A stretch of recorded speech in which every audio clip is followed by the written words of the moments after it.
তবে তোমাদের হাতে না ধরে পায়ে ধরে বলি, 2026 সালে ভাই হয়ে ভাইয়ের মাথায় মেরো না।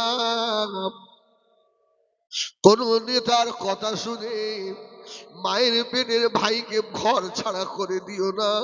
তার ছোট বাচ্চাটা রাত হলে আব্বা আব্বা করে কাঁদে। আল্লাহ ভাঙনের জমিনে আল্লাহ শান্তি বর্ষণ করুন, বলেন আল্লাহুম্মা আমিন। ভোট একটা দিতে হয়, যাকে ভালো লাগে তাকে দেবেন, কিন্তু ওই জাহান্নামী নেতাদের কথা শুনে আরে কলমার ভাইয়ের মাথায় মেরো না।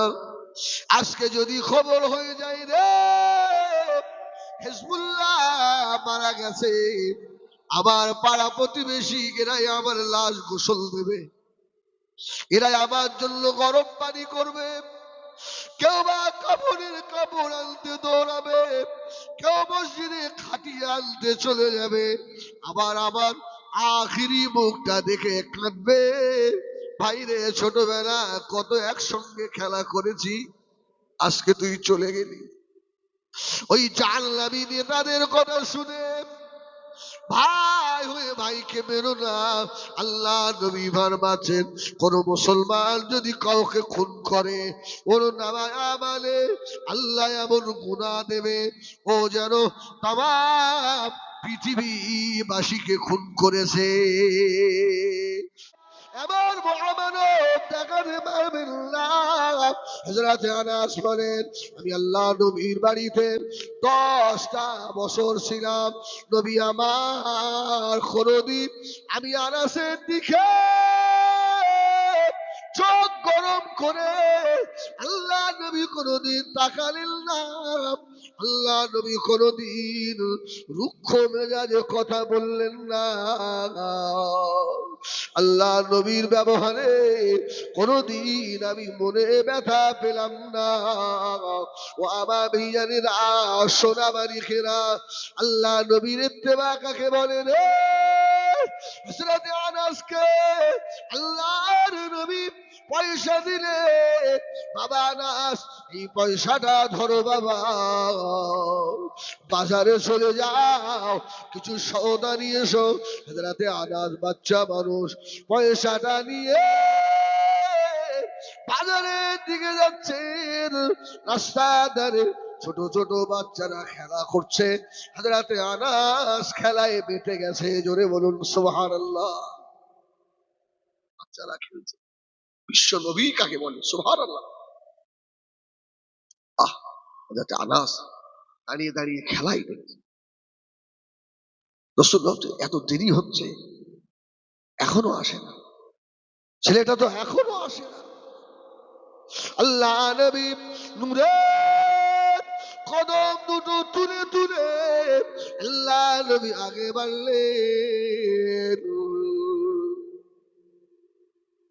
একটু আগে গিয়ে দেখে হযরতে আনাস দাঁড়িয়ে দাঁড়িয়ে খেলা দেখছেন। আল্লাহ নবী আনাসের পিছনে গিয়ে নবী আমার দাঁড়িয়ে বললেন। হযরতে আনাস ঘাড় ঘুরিয়ে আল্লাহ নবীর নূরের মুখের পানে তাকিয়ে ভয় পেয়ে গেছে। আল্লাহ নবী যে আমাকে পয়সা দিয়েছিলেন বাজারে যাওয়ার জন্য, সওদা আনার জন্য, আমি তো ভুলে গেছি। আল্লাহ নবী এবারে আমাকে বকবেন, হয়তো আমাকে মারবে। হযরতে আনাস বলেন, এ দুনিয়ার মানুষেরা আল্লাহ নবীর আদর্শ কত ভালো। আমি আনাস ভয় পেয়ে গিয়ে আল্লাহ নবীর মুখের দিকে তাকালাম।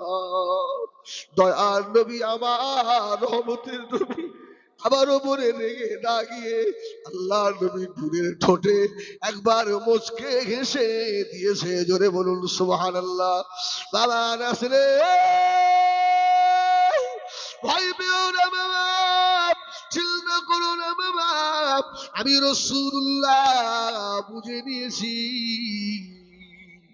তুমি তো ছোট মানুষ বাবা, খেলা দেখতে গিয়ে ভুলে গেছো বাবা। আনাস বাড়ি চলো বাবা।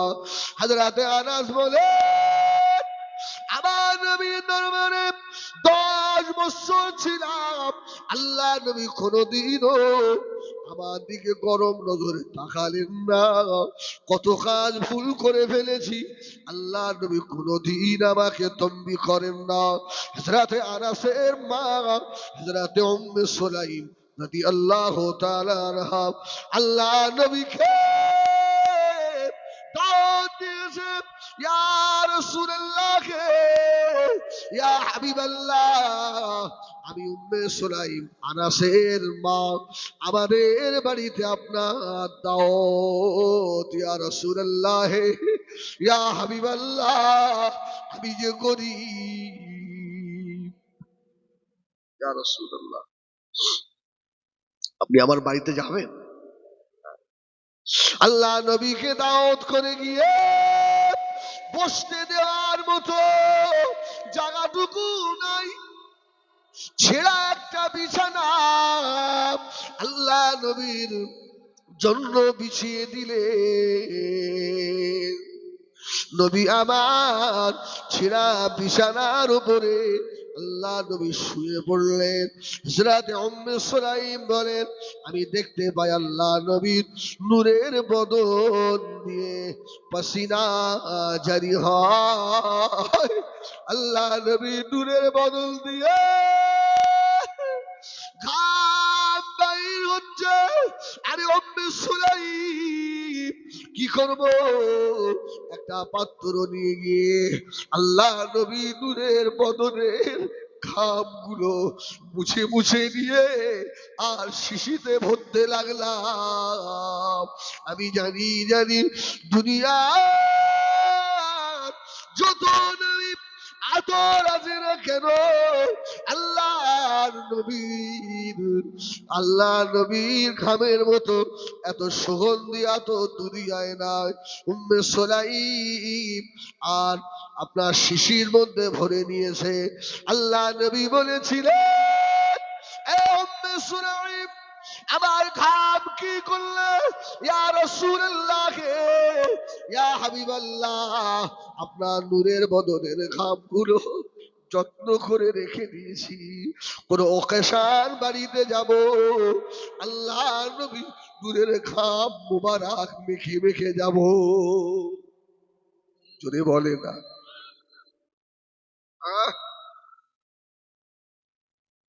ইয়া রাসূলুল্লাহ, আল্লাহ নবী মদিনার মসজিদে নববী শরীফে আল্লাহ নবী বসা, একজন মেয়ে ছেলে মহিলা চলে এলো। ইয়া রাসূলুল্লাহ, ইয়া হাবিবাল্লাহ, আমার মেয়েটার বিয়ে, আমাকে কিছু দেবেন। আপনাদের অসুবিধা হচ্ছে? আলহামদুলিল্লাহ বলেন। এটা কান্নার জায়গা, এটা হাসির জায়গা নয়। সুবহানাল্লাহ বলেন।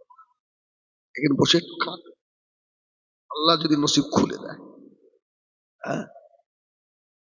আল্লাহ নবী বলেছিলেন, ও মা জননী মা, আমি রাসূলুল্লাহ কি দেব মা, কি দেব মা? তুমি তো কন্যাদায় এসেছো, ফিরিয়ে দেওয়া যায় না।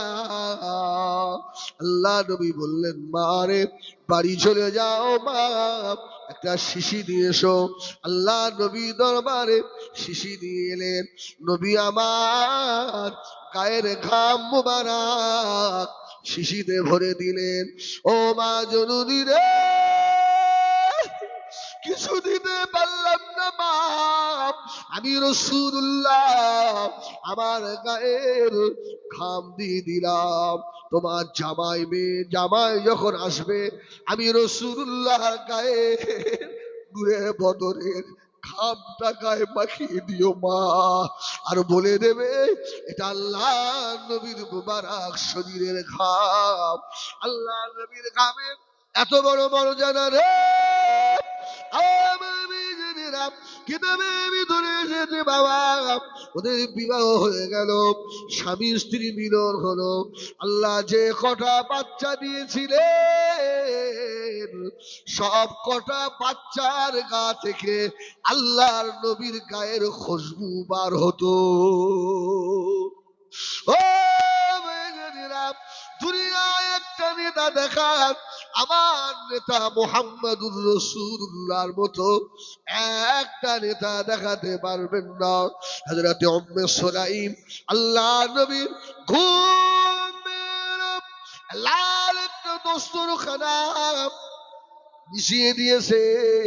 ইয়া রাসূলুল্লাহ, ইয়া হাবিবাল্লাহ, আমি উম্মে সুলাইম এমন কিছু জোগাড় করতে পারি না। ইয়া রাসূলুল্লাহ, হাবিবাল্লাহ, আমার বাড়িতে যে আল্লাহর নবী এসেছে, আমি উম্মে সুলাইম বড় খুশি। ইয়া রাসূলুল্লাহ, গরিবের বাড়িতে যা হয় আপনি একটু মেহমানদারি করুন। আল্লাহ নবী খাবার খেলে চুষে চুষে হাড্ডি গুলো নবী আমার দস্তরখানের উপরে রাখছেন। আল্লাহ নবীর মুবারক মুখের লালা দস্তরখানে লেগে গেছে। বাবা, খাওয়া দাওয়া হয়ে গেল, দস্তরখানের হাড়কোড় ঝেড়ে ফেলে দিয়ে হযরতে আনাস আল্লাহ নবীকে বললে, ইয়া রাসূলুল্লাহ, ইয়া হাবিবাল্লাহ, নবী গো, আপনার দরবারে 10 বছর খেদমত করেছি, আমার নাম হয়ে গিয়েছে খাদিমুর রাসূল হযরতে আনাস। ইয়া রাসূলুল্লাহ, ইয়া হাবিবাল্লাহ, আপনার কাছে আমি জীবনে কিছু চাই না। ইয়া রাসূলুল্লাহ, হাবিবাল্লাহ, আজকে একটা জিনিস চাইবো, আপনি কি আমাকে দেবেন? সুবহান। ইয়া রাসূলুল্লাহ, দেবেন? আমার রাসূল বলছে, আনাস, তুমি আমার কাছে কি এমন চাইবে বাবা? কি এমন আমার আছে? ইয়া রাসূলুল্লাহ, ইয়া হাবিবাল্লাহ, এই আমার দিকে, অন্য কোনো দিকে না। সুবহানাল্লাহ বলে। আল্লাহর রহমত বর্ষণ হবে ইনশাআল্লাহ। আপনারা জানেন আমি কোথাও বাজে কথা আমার মুখে বার হয় না, আমি সত্যি কথা, একদম না। যে যা করে করুন, আমার চিন্তা আমি করি, আল্লাহ আমার কি হবে। হযরতে আনাস কাঁদতে লাগলেন, ইয়া রাসূলুল্লাহ, ইয়া হাবিবাল্লাহ, 10 বছর আপনার খাদেমগিরি করেছি, জীবনে কিচ্ছু চাইনি। ইয়া রাসূলুল্লাহ, ইয়া হাবিবাল্লাহ, আজকে একটা জিনিস চাইবো, হুজুর আপনি কি আমাকে দেবেন? আল্লাহ নবী বললেন, বাবা আনাস, কি চাইবে বাবা? ইয়া রাসূলুল্লাহ, ইয়া হাবিবাল্লাহ, যে দস্তরখানের উপরে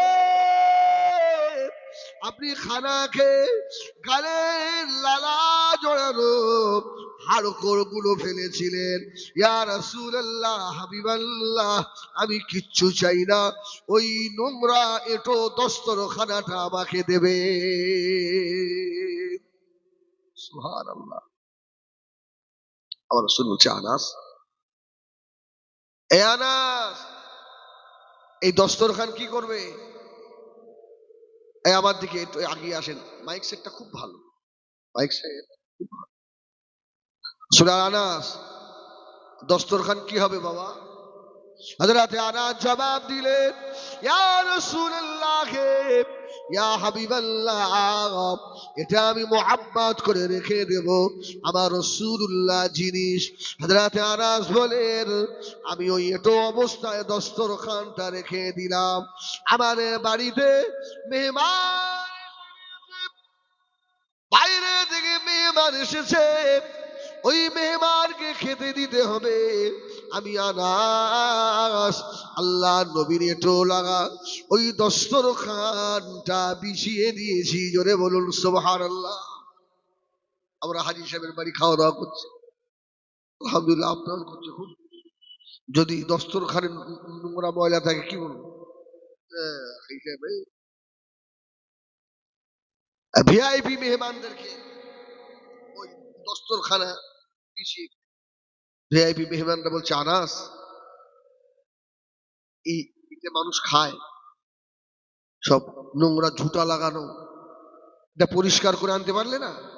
হযরতে আনাস কেঁদে দিলেন, এ আমার মেহমানেরা, বাবারা বাবারা শুনে রাখো, এই ঝুটা দুনিয়ার অন্য কোনো মানুষের নয়, এই ঝুটা হলো আমির আল্লাহ আব্দুল্লাহর দুলাল, কিয়ামতের সুপারিশকারী রে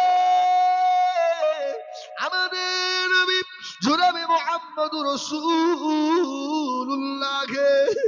সাল্লাল্লাহু আলাইহি ওয়াসাল্লামের ঝুটা মুবারক হযরতে আনাস দস্তরখানটা তুলে নিয়ে বাড়ির সম্মুখে আগুন জ্বালিয়েছে।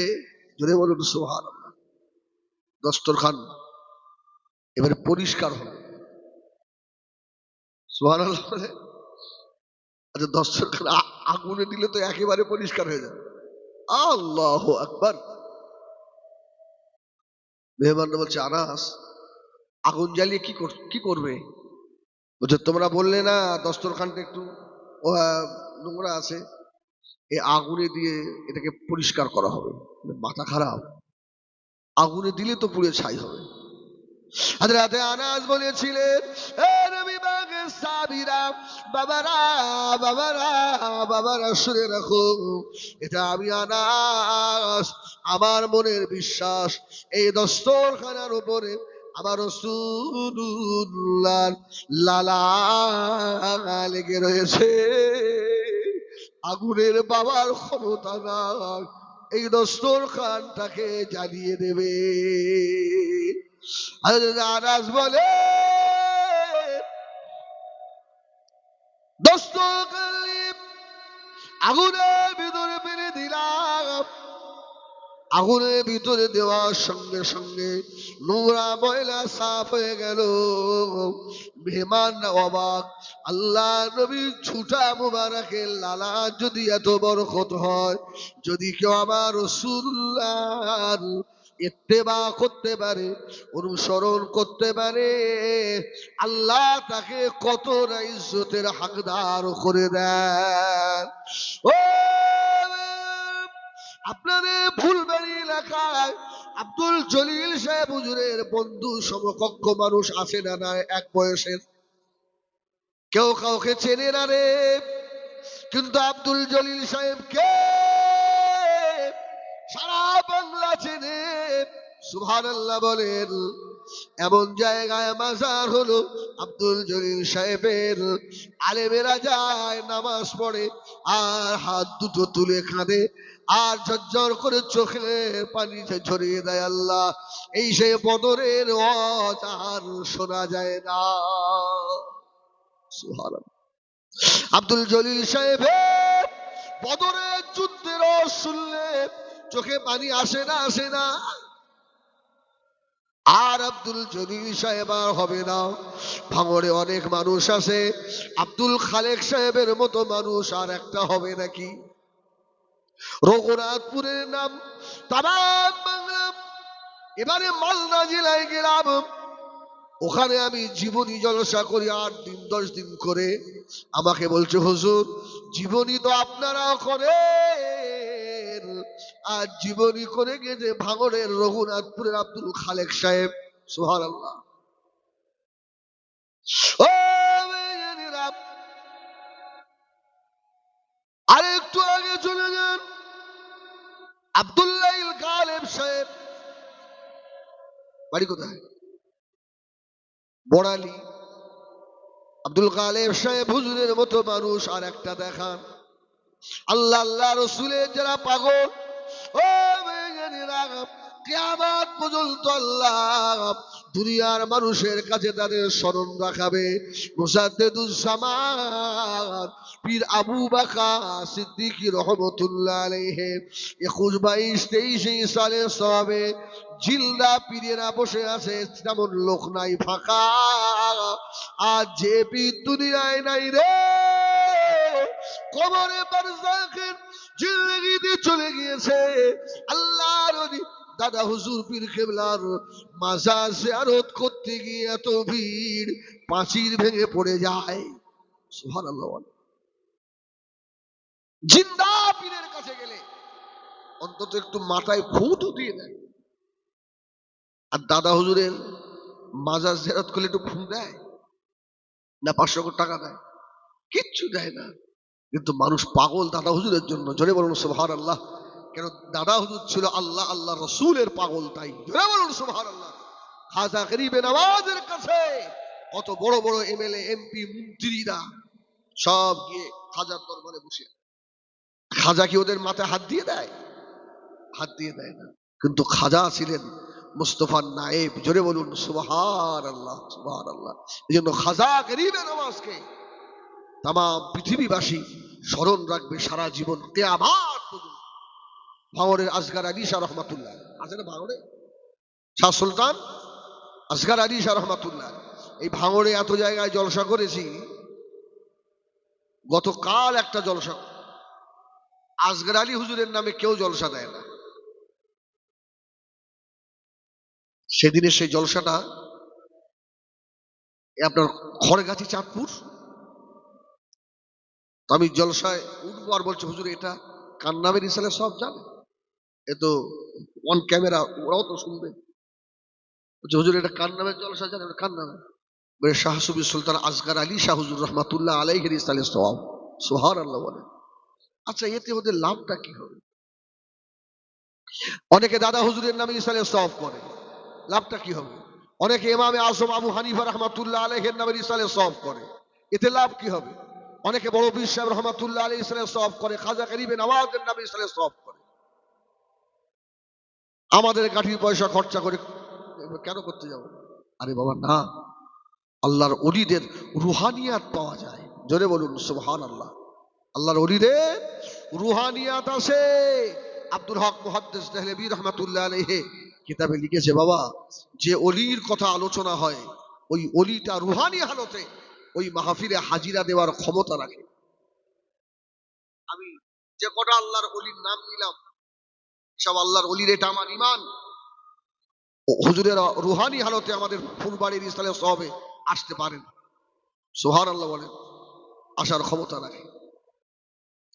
ও নবী জানেরা, সোনামারি গিরাম, নবী আমার দিন দুনিয়ার বাদশা হাবিবুল্লাহ জনাবে মুহাম্মদুর রাসূলুল্লাহ সাল্লাল্লাহু আলাইহি ওয়াসাল্লাম, আমার নবীকে আল্লাহ কত বড় নিয়ামতের হকদার করলেন।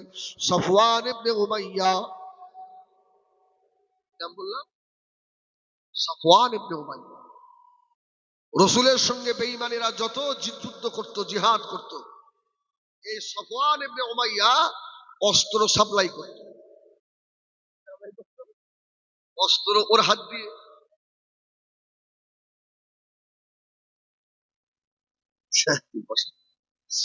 অস্ত্র সাপ্লাই করত সফওয়ান ইবনে উমাইয়া। ওহ, রসুল কেমন মানুষ দেখেন, আল্লাহু আকবার। তো সফওয়ান ইবনে উমাইয়া, উমায়ের বলে কুখ্যাত একজন বল, তাকে ডেকেছে, এই উমায়ের এদিকে আয়, আমি তোকে এই অস্ত্রটা দিলাম, এই অস্ত্র নিয়ে যা, আর মুহাম্মাদের মাথাটা নিয়ে আয়, দু টুকরো করে ফেলবো। এই উমায়ের পারবি? তোকে বড় ইনাম দেওয়া হবে। উমায়ের বলল একটা ভালো অস্ত্র তো পাবো, আবার কিছু টাকা পয়সাও পাবো। ও সফওয়ান ইবনে উমাইয়া ওই তলোয়ার উমায়ের হাতে তুলে দিয়েছে। হাদিস থেকে শোনাচ্ছি বাবা রে, বানানো কথা নয়, হাদিস শরীফ থেকে শোনাচ্ছি। সোনাবাড়ি গ্রাম হযরত সফওয়ান ইবনে উমাইয়া উমায়ের হাতে তলোয়ার তুলে দিয়েছে। উমায়ের হযরত মুহাম্মাদের করদান নিয়ে চলে এসো।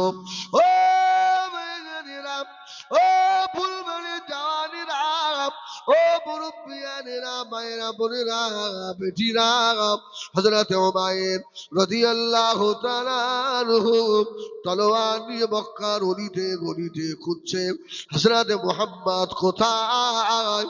সন্ধ্যা হয়ে গেল, এক গাছের গোড়ায় বসে পড়েছে। আল্লাহ নবীর সাহাবীরা উমাইরকে ধরে ফেললো। এই এখানে বসে আছিস আর তোর কাছে এই অস্ত্র, তো এমনি অস্ত্র? সাফওয়ান বললে, উমাইর, এমন একটা অস্ত্র তোর হাতে আমি দিচ্ছি, এই অস্ত্রটাকে ধার দিয়েছি আর বিষ খাইয়েছি, জহর খাইয়েছি। মুহাম্মদ সাল্লাল্লাহু আলাইহি ওয়াসাল্লামকে যদি মারতে নাও পারিস, ঠেকিয়ে আসতে পারিস, ওই জায়গা থেকে পচন ধরবে, মুহাম্মদ শেষ হয়ে যাবে। এত দামি একটা তলোয়ার, বিষ খাইয়েছি, জহর খাইয়েছি আর ধার দিয়েছি, এটা নিয়ে যা। ও তলোয়ারটা নিয়ে সন্ধ্যা হয়ে গেছে তো বসে আছে। আল্লাহ রাসূলের আসহাবে কেরামকে ধরে, এই তোর কাছে এত দামি তলোয়ার, কি ব্যাপার বল? বলতে চায় না। আরে বল। বললো, শোনো, সাফওয়ান ইবনে উমাইয়া আমাকে পাঠিয়েছে, মুহাম্মদকে নিয়ে যেতে হবে। ও সাহাবীরা ধরে আষ্টে পৃষ্ঠে বেঁধে আল্লাহ রাসূলের দরবারে। সুবহানাল্লাহ বলে। আরে চোর চোর চুরি করে যদি পুলিশের হাতে পড়ে যায়, তাই তো কত বেঁচে গেল। হ্যাঁ, আল্লাহু আকবার। সাহাবীরা ধরে আমার নবীর কাছে নিয়ে গেছে। ইয়া রাসূলুল্লাহ, এ কুখ্যাত বদ উমাইর, আর যে অস্ত্র সাপ্লাই দেয়, জিহাদের ময়দানে বেঈমানদের সাহায্য করে, সাফওয়ান ইবনে উমাইয়া, ও একে পাঠিয়েছে আপনার মাথা নিতে। আমার রাসূলুল্লাহ বললেন, ওর হাতটা খুলে দাও। সুবহানাল্লাহ বলেন।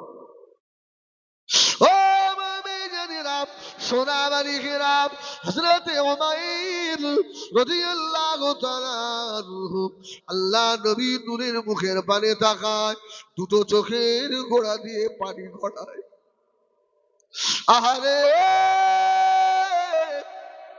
এ সাফওয়ান ইবনে উমাইয়া, কার মাথা দিতে পাঠিয়েছিস? আরে মানুষটা এত ভালো, যার মাথা নিতে এলাম সে বলল হাত খুলে দাও। আল্লাহ নবী উমাইরকে সম্মুখে বসে বলেছিল, উমাইর, কি অপরাধ করেছি বাবা? আমাকে মারবে বাবা? তোমরা তো সবাই জানো আমি মায়ের পেটে পা ভরা,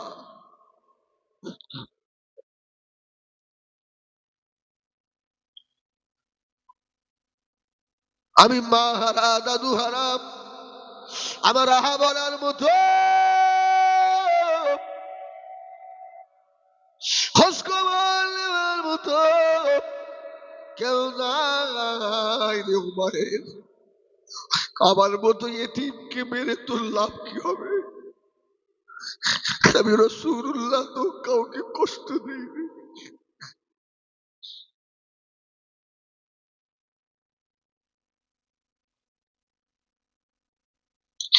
ও মুমিনেরা,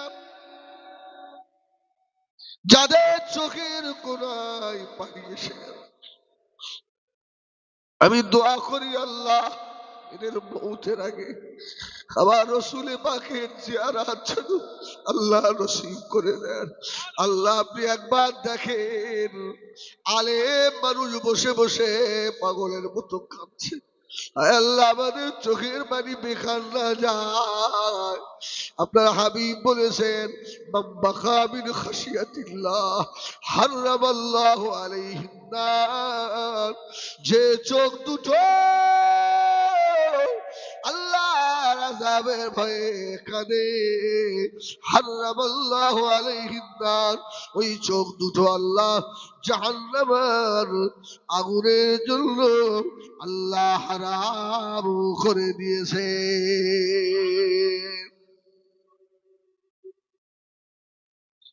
ও ফুলবাড়ি গ্রামে আল্লাহর রহমত বর্ষণ হচ্ছে বাবা। চোখ যদি থাকে দেখে নাও, চোখ যদি থাকে দেখে নাও। আমার মনে হয় ফুলবাড়ির মাহফিল আল্লাহ দরবারে কবুল হয়ে যাচ্ছে।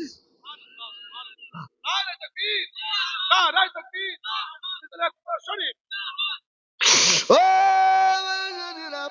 নবী আমার দিন দুনিয়ার বাদশাহ হাবিবুল্লাহকে জনাবে মুহাম্মদুর রাসূলুল্লাহকে সাল্লাল্লাহু আলাইহি সাল্লাম আল্লাহ নবী বললেন, ও মায়ের আমাকে মারবে বাবা, আমাকে মারবে, আমি কি করেছি?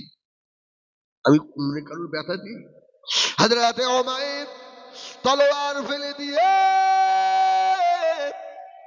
আল্লাহর নবীর নূরের হাত দুটো ধরে নিয়েছে।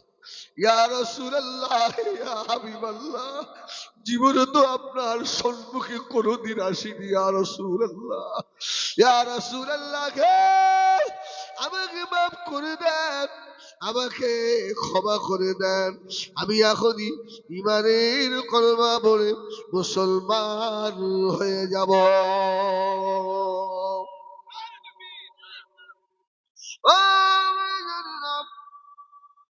আল্লাহ নবী দিন দুনিয়ার বাদশাহ হাবিবুল্লাহকে জনাবে মুহাম্মদুর রাসূলুল্লাহ সাল্লাল্লাহু আলাইহি সাল্লাম আল্লাহ নবী গারে হেরায়, সুবহানাল্লাহ বলেন, উমায়ের শেষ হয়নি, পরে আসছি।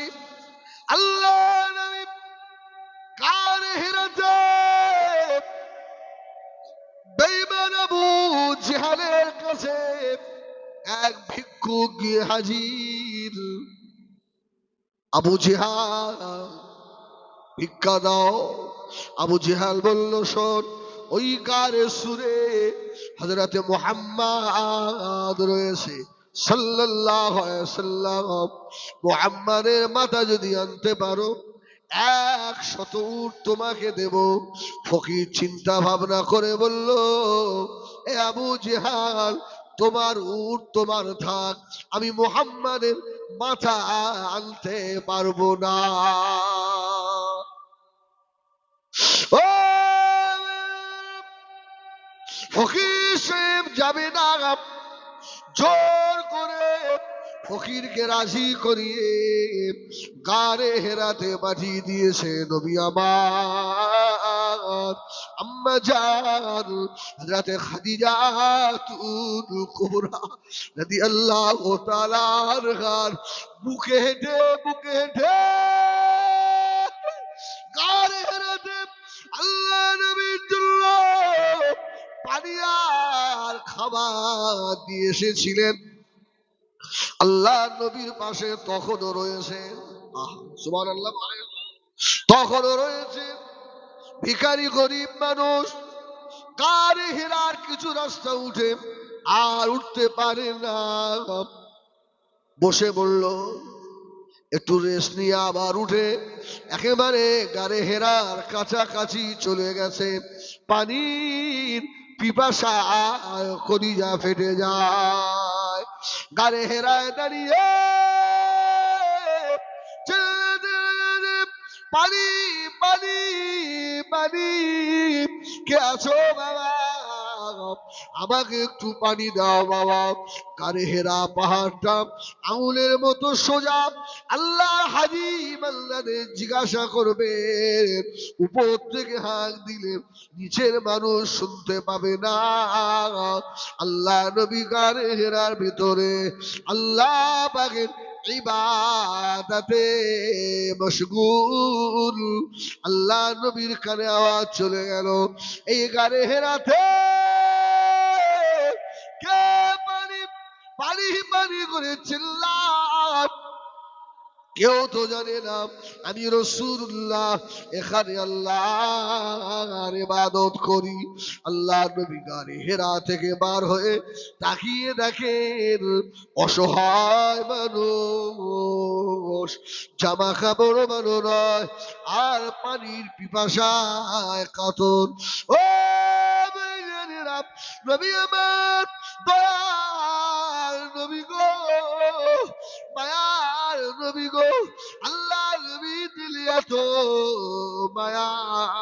এত দয়া। নবী আমার পানির মশকটা নিয়ে ওই বৃদ্ধ মানুষ ফকিরের কাছে এসে হাজির।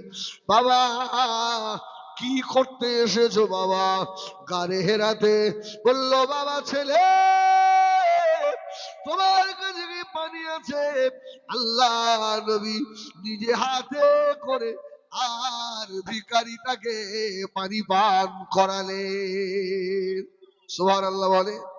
ও মেয়েরা, ভিখারি চিল্লে বলল ও বাবা ছেলে তোমার দিলে যে এত দয়া, তোমার মনে যে এত মায়া, কে বাবা তুমি?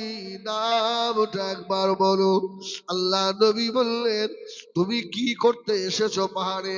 বলছে বাবা আমি যে গরিব, ভিক্ষা করে খাই। আবু জেহাল আমাকে বলে দিয়েছে হযরতে মুহাম্মদ নাকি এই গারে হেরা পাহাড়ের চূড়ায় কোথায় লুকিয়ে আছে। মুহাম্মাদের মাথা নিয়ে গেলে আমি গরিব মানুষ, আর জীবনে আমার ভিক্ষা করা লাগবে না। আল্লাহ নবী বলল বাবা রে, মুহাম্মাদের মাথা নিলে তুমি খুশি? বলল হ্যাঁ বাবা আমি খুশি। আল্লাহ নবী গারে হেরার উপরে শুয়ে পড়েছে। আল্লাহ নবী গারে হেরার উপরে শুয়ে পড়লো। বাবা যদি মুহাম্মাদের মাথা নিয়ে খুশি হও, বাবা আমি সেই ছেলে, আমার মাথাটা নিয়ে নাও। আর ওপর পাহাড়ের উপর থেকে ভিখারি তালোয়ারটাকে ছুঁড়ে ফেলে দিল। আরে পানির পিপাসায় আমার জীবন উষ্ঠাগত, আমি শেষ হয়ে যেতাম। যে ছেলেটা আমাকে পানি পান করানো রে, আরে চাঁদের গায়ে দাগ আছে, আবার রাসূলুল্লাহর গায়ে দাগ নাই। আল্লাহ নবী নূরের মুখের পানে তাকিয়ে বলল ইয়া রাসূলুল্লাহ, ইয়া হাবিবাল্লাহ, বলে তলোয়ার ছুঁড়ে ফেলে দিয়ে আল্লাহ নবীর নূরের হাত দুটো ধরে ঈমানের কলমা পড়ে মুসলমান হয়ে গেল। আরে একটু জোরে বলুন সুবহানাল্লাহ। বলো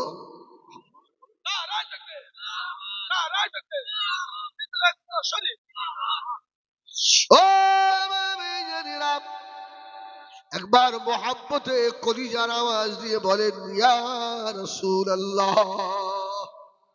মুখ ভরে মোহাব্বতে বলেন ইয়া রাসূলুল্লাহ, ইয়া রাসূলুল্লাহ, ইয়া রাসূলুল্লাহ, ইয়া রাসূলুল্লাহ। সোনামানি খোদার কসম, এটা আমার ঈমান। আমার রাসূলুল্লাহ মদিনার রওজার হাত থেকে ইয়া রাসূলুল্লাহ ডাক আমার নবী নূরের কানে শুনতে পাবে। আল্লাহ নবী ইচ্ছা করলে ফুলবাড়ির ইসারের সওয়াব আল্লাহ নবী মদিনা রওজায় হাত থেকে নূরের চোখে আল্লাহর নবী দেখতেও পাবে। হযরতে ওমর বলল ইয়া রাসূলুল্লাহ, ইয়া হাবিবাল্লাহ, আমি ওমর আপনার হাত ধরে কলমা পড়ে দিলাম।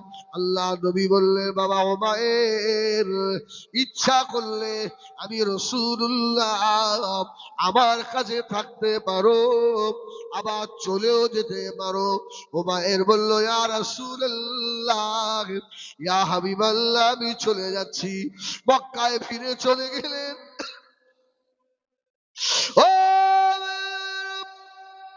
সাফওয়ান ইবনে উমাইয়া অবাক হয়ে গেল। এ ওমর, মুহাম্মাদের মাথা না নিয়ে কলমা পড়ে ফেলেছিস? বলল হ্যাঁ। আহারে নূরের মানুষ রে, যে চেহারাটার দিকে তাকালে যে বড় মায়া লাগে।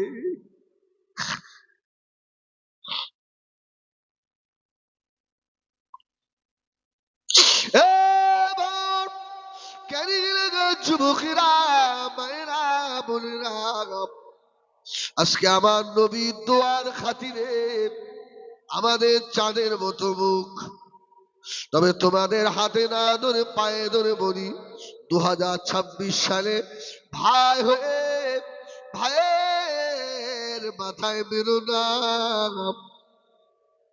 কোন নেতার কথা শুনে মায়ের পেটের ভাইকে ঘর ছাড়া করে দিও না। তার ছোট বাচ্চাটা রাত হলে আব্বা আব্বা করে কাঁদে।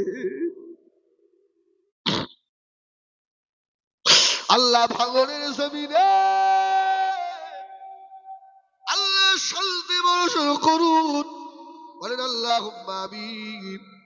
ভোট একটা দিতে হয়, যাকে ভালো লাগে তাকে দেবেন, কিন্তু ওই জাহান্নামী নেতাদের কথা শুনে আরে কলমার ভাইয়ের মাথায় মেরো না। আজকে যদি খবর হয়ে যায় রে হিজবুল্লাহ মারা গেছে, আমার পাড়া প্রতিবেশী এরাই আমার লাশ গোসল দেবে, এরাই আমার জন্য গরম পানি করবে, কেউ বা কাপড়ের কাপড় আনতে দৌড়াবে, কেউ মসজিদে খাটিয়ে আনতে চলে যাবে, আবার আবার আখিরি মুখটা দেখে কাঁদবে। ভাইরে ছোটবেলা কত একসঙ্গে খেলা করেছি, আজকে তুই চলে গেলি। ওই জাহান্নামী নেতাদের কথা শুনে ভাই হয়ে ভাইকে মেরো না। আল্লাহ নবী ফরমাচ্ছেন, কোন মুসলমান যদি কাউকে খুন করে ওর নামায় আমালে আল্লাহ এমন গুনাহ দেবে ও যেন তামাম পৃথিবীবাসীকে খুন করেছে। ও বাংলার সোনারা, জাহান্নামের আযাব সইতে পারবো না, পারবেন না। আল্লাহ নবী বলেন, আল কাতিলু ওয়াল মাকতুলু কিলাহুমা ফিন্নার, যে খুন করবে আর যে খুন হবে এই দুই ব্যক্তিকে আল্লাহ জাহান্নামের আগুনে জ্বালাবে রে। জাহান্নামের আগুন এত কঠিন হবে, দুনিয়ার আগুন হাওয়া লাগলে নিভে যায়, জাহান্নামের আগুন হাওয়া লাগলে নিভবে না। জাহান্নামের ভিতরে তুফান হবে, জাহান্নামের আগুন নিভবে না বাবা। দুনিয়ার আগুন ছাল চামড়া পুড়িয়ে দেয়, জাহান্নামের আগুন কলিজা পর্যন্ত পুড়িয়ে দেবে। আল্লাহ কোরআনে বললেন, কুল্লারু জাহান্নামা আশাদ্দু হাররা, জাহান্নামের আগুন কলিজা পর্যন্ত পুড়িয়ে ছাড়বে। ও এই আল্লাহ কোন বাচ্চাকে ইতিম করবেন না, কোন মেয়েকে বেওয়া করবেন না। জাহান্নামীদের কথা শুনে ভাই হয়ে ভাইকে মারবেন না। ভোট দিয়ে সে ঘরের ভিতরে বসে নামাজের পাটিতে বসে যান, আল্লাহ আমি যদি কাউকে এতিম করি একদিন আমার বাচ্চারাও এতিম হতে পারে। আমার ভাই, খোদার কসম আমি তাহাজ্জুদে ভাঙনের জন্য দোয়া চাই, এরা আমাকে যা ভালোবাসে। আল্লাহ তুমি এদের হেদায়েত করো, অন্তত এদের মাথা ঠান্ডা করো। ও জানিরা, নবী আমার এত বড় দুশমন পেয়ে আল্লাহ নবী ছেড়ে দিলেন। সুবহানাল্লাহ বলেন। একটা ভোটের আশায় কি আপনার এত ক্ষতি করেছে, আপনি তাকে বোম মারতে চলে গেলেন। ও জানিরা, হযরত ওমর মদিনা ছেড়ে মক্কা শরীফে চলে গেলেন। সাফওয়ান ইবনে উমাইয়া বলল, চলে এসেছিস? বলল হ্যাঁ। খবর কি? বলল আমি তো ঈমানের কলমা পড়ে নিয়েছি। জোরে বলুন সুবহানাল্লাহ।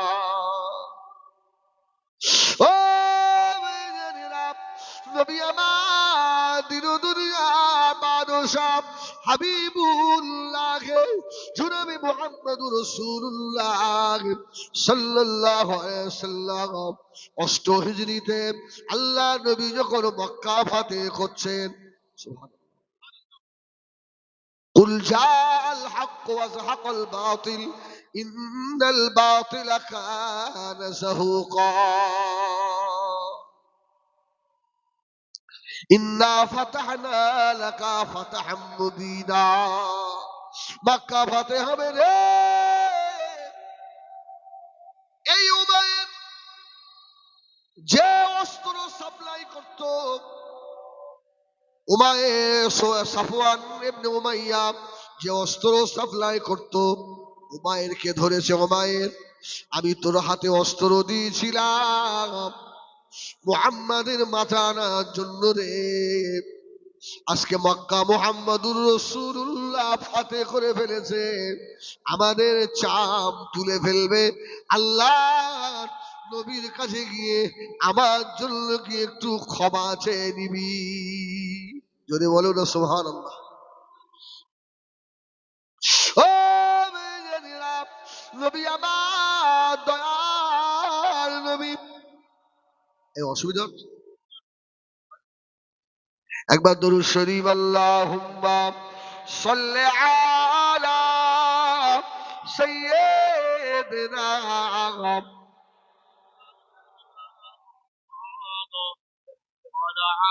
আলি সাইয়্যিদিনা মাওলানা মুহাম্মদ।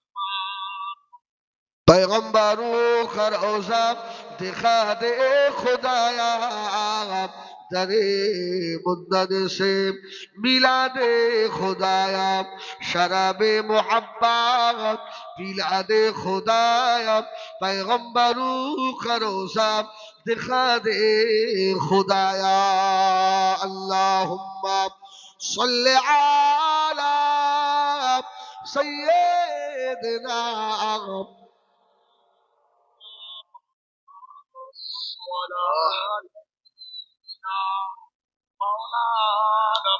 ও নবী জানিরা, আল্লাহ নবী বললেন উমাইর, সাফওয়ান ইবনে উমাইয়াকে গিয়ে বলো আমি মুহাম্মদ ওকে ক্ষমা করে দিয়েছি। জোরে বলুন সুবহানাল্লাহ। যে আমার রাসূলুল্লাহকে মারার জন্য অস্ত্র তৈরি করে, যে সাফওয়ান ইবনে উমাইয়া আল্লাহ নবীকে যে অস্ত্র দিয়ে মারা হবে, আবার বিষে বোড়ায়, আবার তুলে ধার দেয়, আবার বিষে বোড়ায়, শহর খাওয়ায়। আল্লাহ নবী রাহমাতাল লিল আলামিন মক্কা ফাতের দিনে বললেন, আজকে প্রতিশোধ নেওয়ার দিন নয়, আজকে ক্ষমা করার দিন। যদি আপনার ভিতরে ক্ষমা না থাকে, কিসের নবীর ইত্তেবা?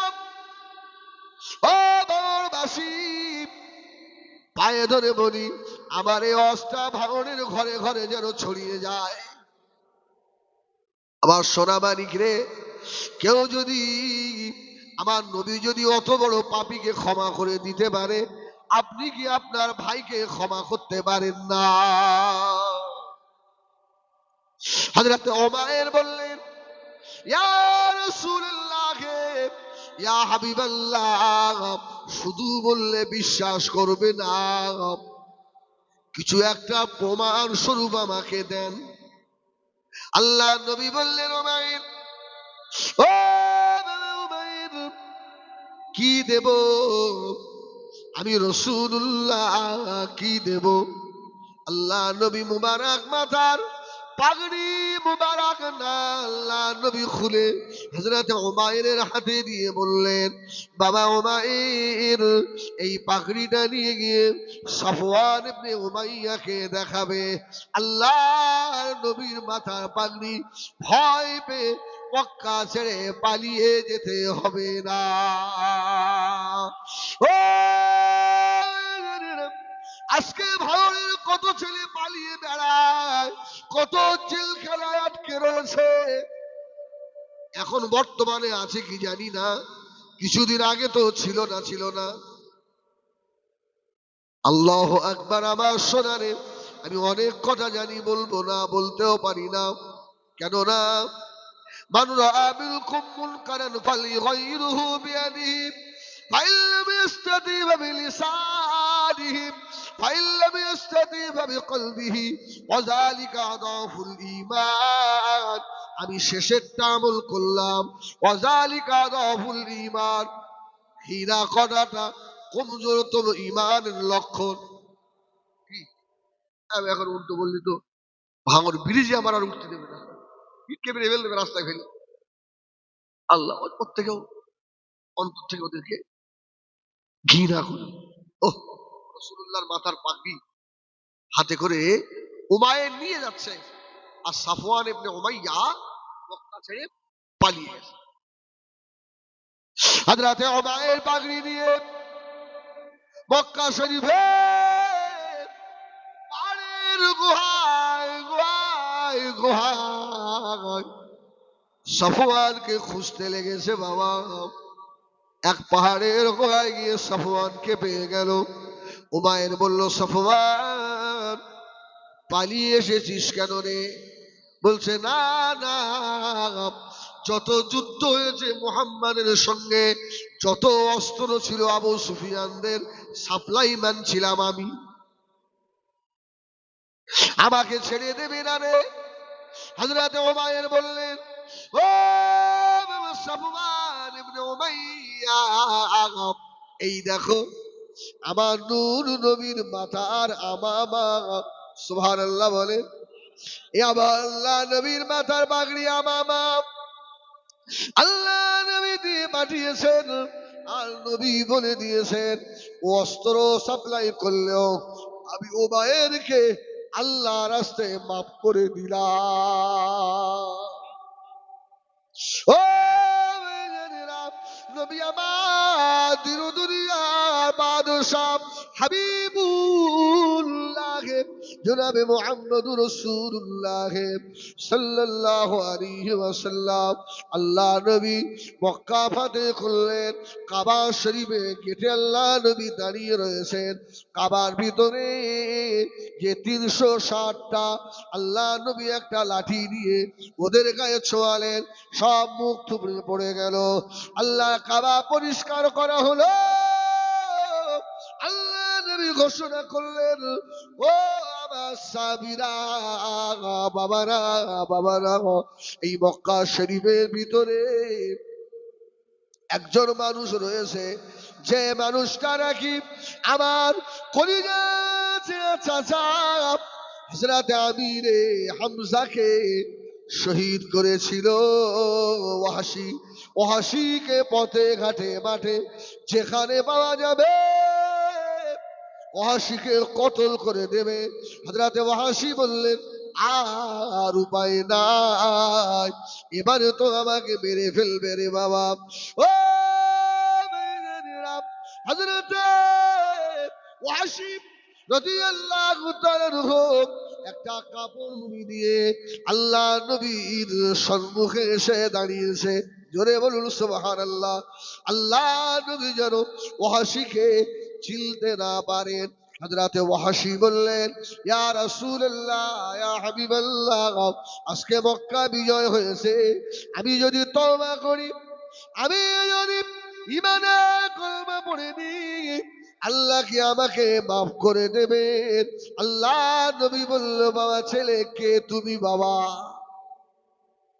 কে এই তোমার নাম কি গলার স্বরটা যেন চেনা চেনা নাম কি বললো ইয়া রাসূলুল্লাহ আপনি আগে বলেন আল্লাহ ক্ষমা করে দেবে আপনি ক্ষমা করবেন আর নবী বললেন হ্যাঁ ওয়াহশী বলল ইয়া রাসূলুল্লাহ আপনার চাচা আমিরে হামজাকে যে শহীদ করেছিল আমি সেই ওয়াহশী ও জয় বলল আমি ওয়াহশী আল্লাহর নবী দুখরে কেঁদে দিয়েছে ও আমার সাবিরা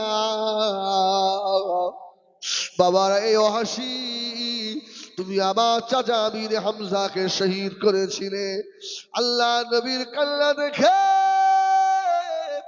ওয়াহশী অবাক হয়ে গেল আল্লাহ নবী বললেন ওয়াহশী শুনে রাখো আমি রাসূলুল্লাহ যতদিন হায়াতে বেঁচে থাকবো আমার সম্মুখে আসবে না। হযরত ওয়াহশী ইমানের কলমা বলে মুসলমান হয়ে গেল। ও এতটুকু আমাদের শোনা রয়েছে। হযরত ওয়াহশী হাদিস শরীফ খুলুন। হযরত ওয়াহশী আহারে আল্লাহ নবী ইন্তেকাল হয়ে গেলেন। ওয়াহশী আল্লাহ নবীর সম্মুখে আসেনি। আল্লাহ নবীর জীবনের আখিরি মুখটা আমি ওয়াহশীর দেখা হলো না। কেননা আল্লাহ নবী আমাকে বারবার মানা করেছে, ওয়াহশী আমার চাচাকে শহীদ করেছিলে, আমার সম্মুখে আসবে না। আল্লাহ নবীর দাফন হয়ে গেল। হযরত ওয়াহশী কোনদিন আল্লাহ নবীর মাজারের কাছে যেতেন না। ওয়াহশী বলতেন, নবী আমার হায়াতুন নবী।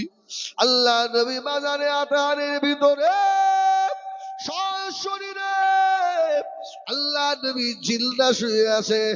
দূর থেকে ওয়াহশী আল্লাহ নবীর মাজার দেখতে আর পাগলের মতো কাঁদতো, ইয়া রাসূলুল্লাহ আমি ওয়াহশী এত বড় অপরাধী রে।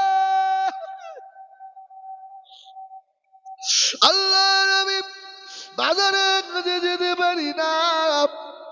হযরত ওয়াহশী বললেন, আল্লাহ যে হাত দিয়ে হযরত আমির হামজা সাইফুল্লাহকে আমি শহীদ করেছি, এই হাত দিয়ে যেন ইসলামের একটা বড় দুশমনকে জাহান্নামে পাঠাতে পারি।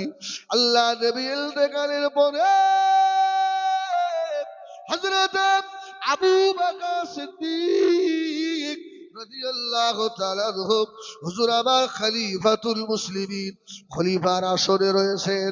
ওই সময় মিথ্যুক একটা নবী ছিল। ওই নবীটার নাম হলো মুসাইলামাতুল কাজ্জাব। হযরত আবু বকরের সঙ্গে মুসাইলামার একটা যুদ্ধ হয়েছিল।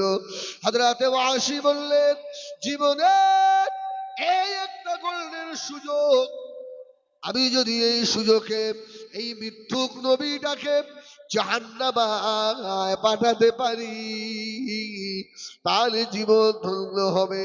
আমার ভাইজানেরা, হযরত ওয়াহশী রাদিয়াল্লাহু তাআলা আনহু ওই মিথ্যুক নবী মুসাইলামা কাজ্জাবকে এক কবে জাহান্নামে পাঠিয়ে দিয়েছিলেন। গভীর রাত্রিরে হযরত ওয়াহশী রাদিয়াল্লাহু তাআলা শুয়ে আছেন। দিন দুনিয়ার বাদশাহ জনাবে মুহাম্মদুর রাসূলুল্লাহ সাল্লাল্লাহু আলাইহি ওয়াসাল্লাম আল্লাহ নবী এসে ওয়াহশীকে ডাকছে, বাবা ওয়াহশী আর পর্দা থাকলো না, ওয়াহশী আর পর্দা থাকলো না রে। যে পর্দা তোমার আর আমার ভিতরে ছিল, আল্লাহ পাক মিথ্যুক নবী মুসাইলামাতুল কাজ্জাবকে জাহান্নামে পাঠিয়ে দেওয়ার জন্য ওই পর্দাটাকে আল্লাহ উঠিয়ে দিয়েছে। বাবা ওয়াহশী রে, আমি রাসূলুল্লাহ আগামীকাল থেকে আমার মাজারে চলে এসো। জোরে বলে না সুবহানাল্লাহ। নারে তাকবীর, নারে তাকবীর। দরুদ শরীফ আল্লাহুম্মা সাল্লি আলা সাইয়্যিদিনা।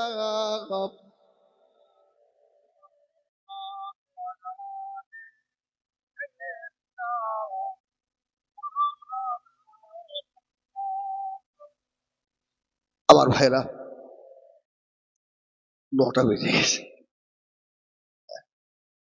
আর বেশিক্ষণ থাকবো না, চলে যাব। কেউ আমার কথায় দুঃখ পেয়েছেন ভাই? হ্যাঁ আমার ভাই রে, ধন্যবাদ। একদম দুঃখ পাবেন না। আমি বলেছি ফাত্তাবিউনি, রাসূলের ইত্তেবা আল্লাহ করতে বলেছে। আল্লাহ বলছে ওয়াগফির লাকুম যুনুবাকুম আল্লাহু গফুরুর রহিম, আমি আল্লাহ জীবনের সব গুনাহ মাফ করে দেব। জোরে বলুন সুবহানাল্লাহ। ম্যাক্সিমাম যারা আমাদের সম্মুখে নেতা হয়ে দাঁড়িয়ে রয়েছে,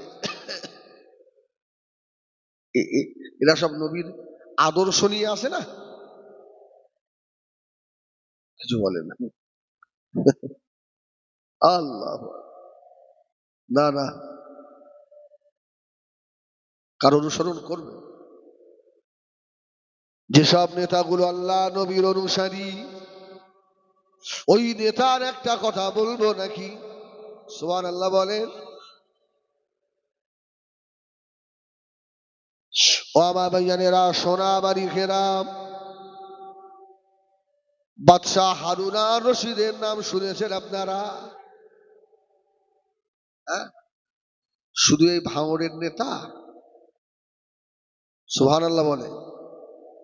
কত দায়িত্ব আল্লাহ দিয়েছিলেন বাদশাহ হারুন আর রশিদকে।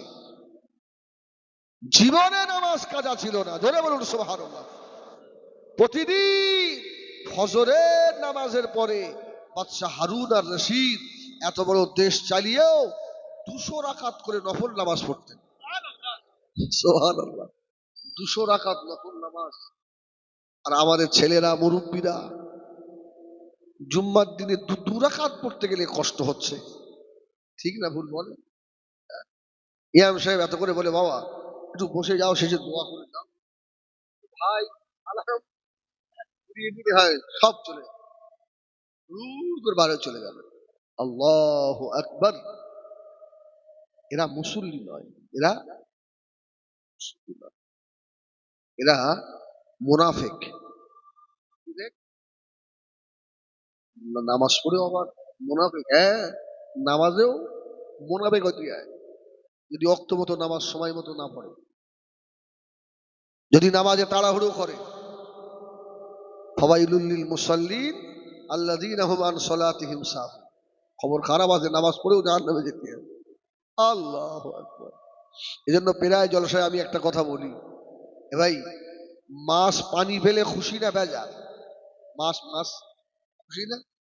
মাছের যত শক্তি পানির ভিতরে, পানির মধ্যে। এজন্য আল্লাহ রাসূল বলেছেন মসজিদটা পানির মতো আর মুসল্লিরা মাছের মতো। মুসল্লি যে সঠিক, আল্লাহর ঘরে গেলে একটা শক্তি আলাদা পায়, ওখান থেকে বার হতে সহজে চায় না। আর যারা মুসল্লি নয়, রাসূল বলল মসজিদটা ওদের জন্য খাঁচার মতো, আর মুসল্লিরা পাখির মতো। একটা পাখিকে ধরে খাঁচায় দিলে থাকতে চায়, শুধু তো কখন বার হয়ে যাও। আল্লাহ, তাহলে যারা মসজিদ থেকে বার হওয়ার চেষ্টা করে, না সঠিক মুসল্লি বলে আমার মনে হয় না।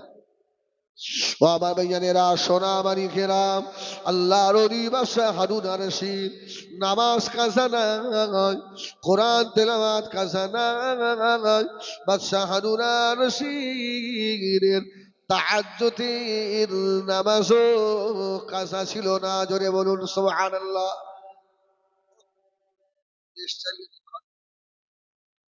আল্লাহর ওলি হযরত বাদশাহ হারুন আর রশিদ ফজরের নামাজ পড়লেন, নফল নামাজ আদায় করলেন, ঘরে ঢুকবেন, দরওয়াজায় একটা কাগজ মারা আছে। খুব গভীর নেতা কারা? সুবহানাল্লাহ। বাদশাহ হারুন আর রশিদ দাঁড়িয়ে গেছে, লেখা রয়েছে বিসমিল্লাহির রহমানির রহিম। সিরিয়ার আলোক্য শহর থেকে এই চিঠিটা আপনার ঘরের দরওয়াজায় লাগানো হলো। আমাদের আলোক্য শহরের প্রধান বিচারকের অবস্থা ভালো নয়, যে যেমন পারছে বিচার করছে। আমাদের আলোক্য শহরে ৮০ বৎসরের বুড়িও চুরি করছে, হাল বেহাল। যদি আপনি এটা না দেখেন, মাইদানে মাশারে বাদশাহ হারুনকে আল্লাহ দরবারে আসামির কাঠগড়ায় দাঁড় করাবো। ও বাদশাহ হারুন রশিদ পাগলের মতো কাঁদছে। আল্লাহ, ও এই জন্য হযরতে ওমর বলেছিলেন, ভাই আবু বকর ইন্তেকালের আগে খলিফা আমাকে বানিয়ে গেলেন, এতে আমি খুশি নয়। আর আবু বকর ইন্তেকালের আগে বললেন, আমার মনে এতদিন পরে একটা খুশি হলো, জীবনের বিদায়ের প্রাতকালে আমি ভালো লোককে খলিফা করে চলে যাচ্ছি। আবু বকর বলছে, ভালো লোককে আমি খলিফা করে গেলাম। আর উমর বলছে, আবু বকর আমাকে খলিফা না করে ও আবু বকর মদিনার মসজিদে নববীর মুয়াজ্জিন যদি করে দিতেন, আমি উমর খুশি হতাম। সুবহানাল্লাহ বলেন।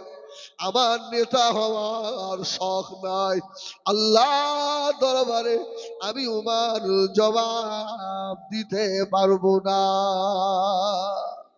সুবহানাল্লাহ জোরে বলেন। অসুবিধে ও মেয়েরা, এই জন্য একটা কথা বলি, এই এমন একটা জামানা, দোয়া করেন আল্লাহ যেন নেতা করে মৌত না দেয়।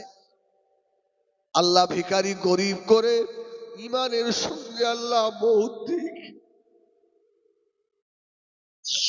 নেতার থেকেও দামি হওয়া যাবে যদি মৌতের বিছানায় শুয়ে কালমা লা ইলাহা ইল্লাল্লাহ মুহাম্মাদুর রাসূলুল্লাহ, এই কলমাটা যদি একবার জারি হয়ে যায়, আপনাদের ভাঙনের অনেক নেতা আশপাশে বাড়ি অথব্য হয়ে ঘরে পড়ে আছে না নাই, নাম নেব না। ও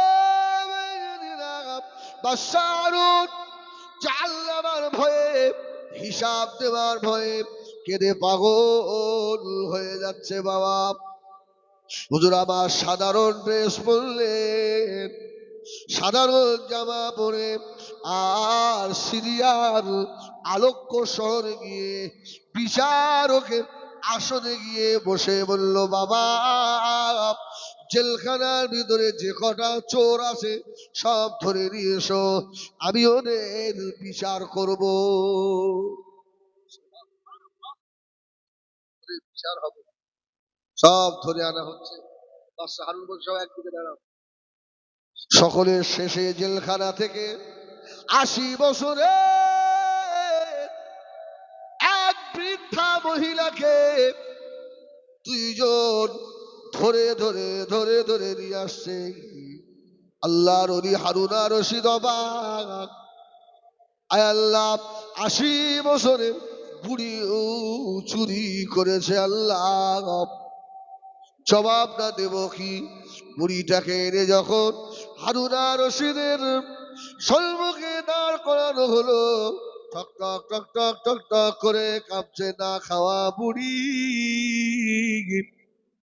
বাদশাহ হারুন বলেছেন না। বাদশাহ হারুন জিজ্ঞাসা করলো, ও বুড়ি মা, এই বয়সে চুরি করলে কেন মা? মেয়েটা জবাব দিল,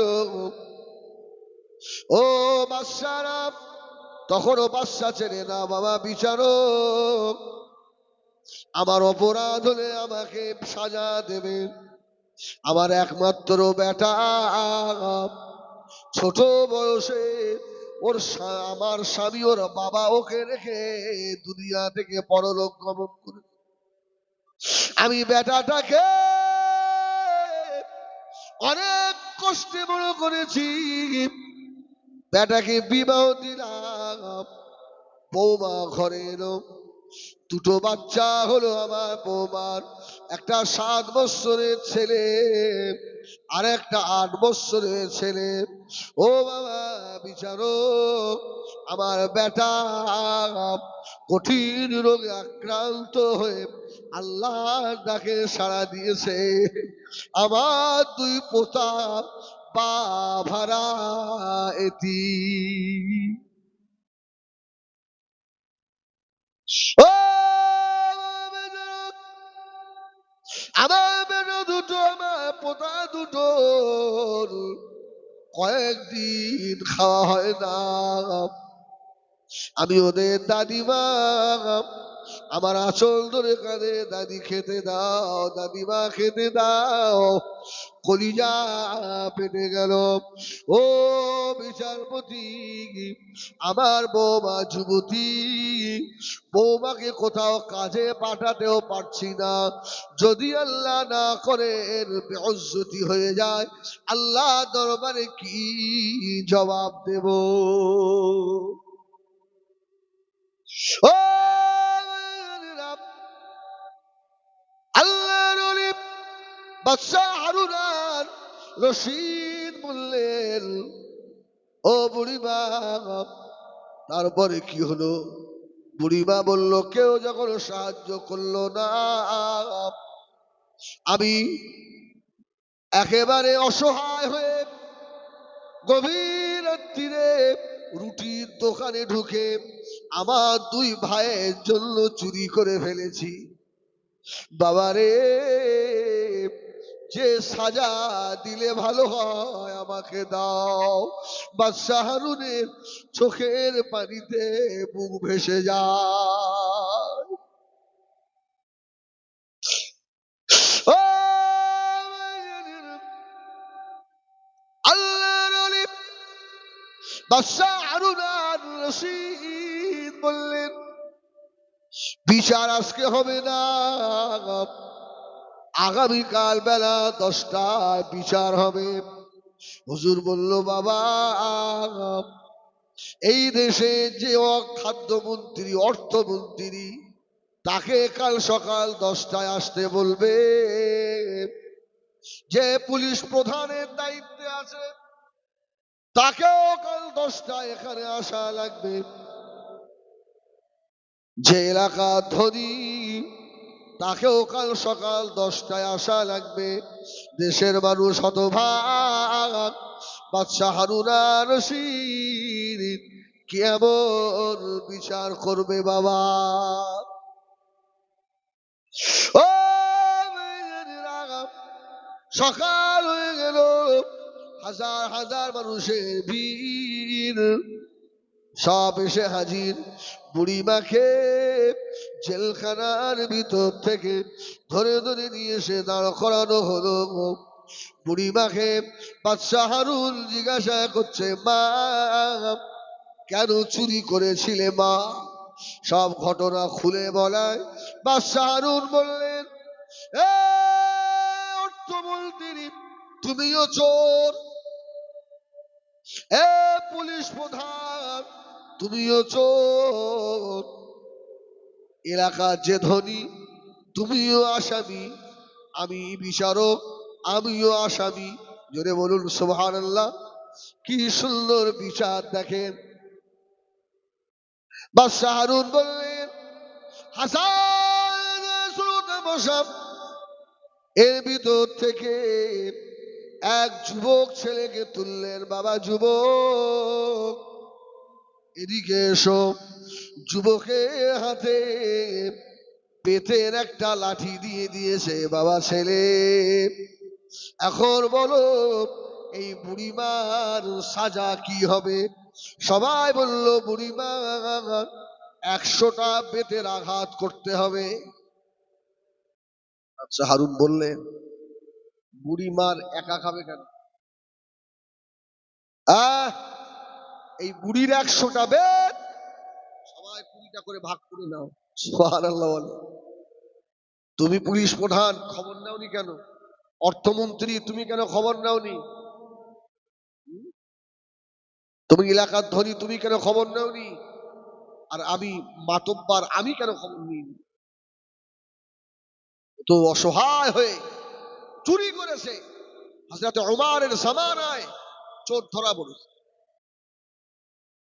ওমরের দরবারে নিয়ে এসছে, হুজুরের হাত কাটতে হবে। কোরআন শরীফে হাত কাটার আদেশ আছে না? আস-সারিকু আস-সারিকাতু ফাকতাউ আইদিয়াহুমা। চোর নারী হোক আর পুরুষ হোক, চুরি করলে হাত কেটে দিতে হবে। উমারের কাছে যখন চোরটাকে নিয়ে এসেছে, উমার বলছেন আজকে চোরের হাত কাটা যাবে না। সুবহানাল্লাহ বলেন। আজকে চোরের হাত কাটা হবে না। এরা বলছে সর্বনাশ, আল্লাহ বলেছে চোরের হাত কেটে দিতে হবে, আর উমার বলছে চোরের হাত কাটা হবে না। আল্লাহর কোরআনের খেলাফ কাজ করছে না উমার। উমার বললে, যখন এই আয়াত নাজেল হয়েছিল তখন মানুষের অভাব ছিল না।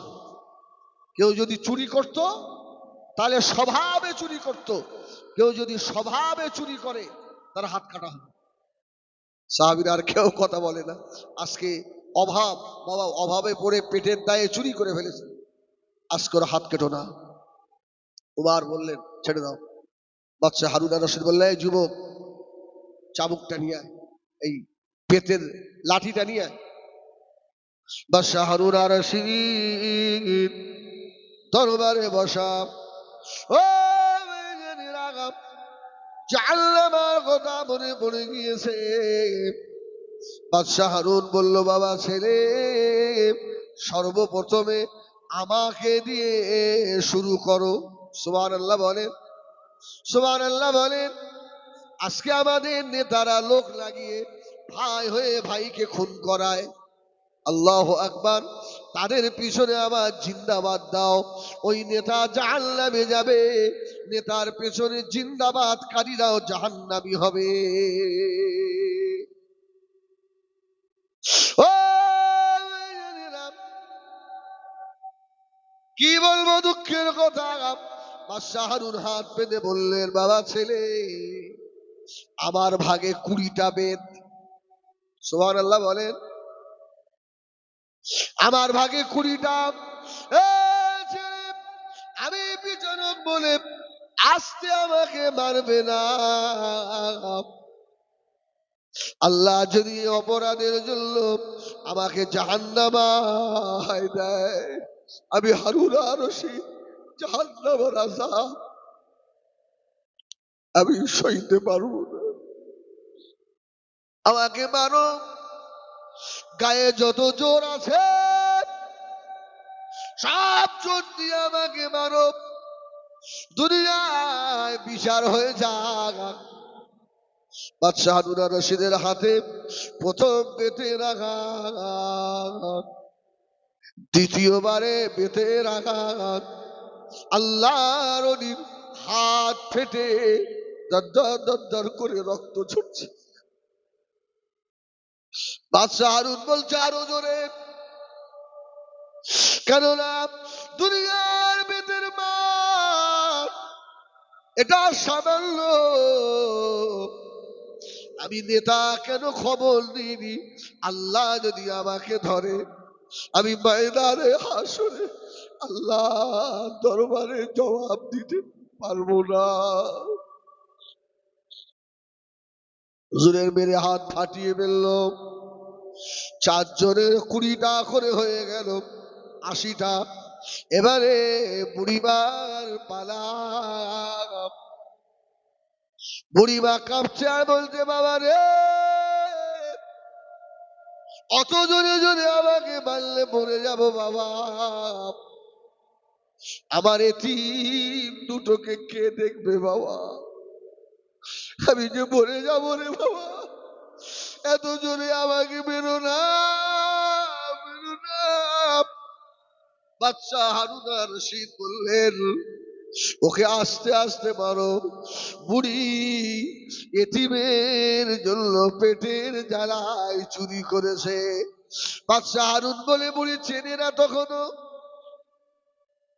বিচার হয়ে গেল। বাদশা হারুন আর রশিদ বললেন, বুড়িমা, আগামীকাল সকালে বাদশা হারুনের দরবারে গিয়ে বেলা 10টায় দেখা করো।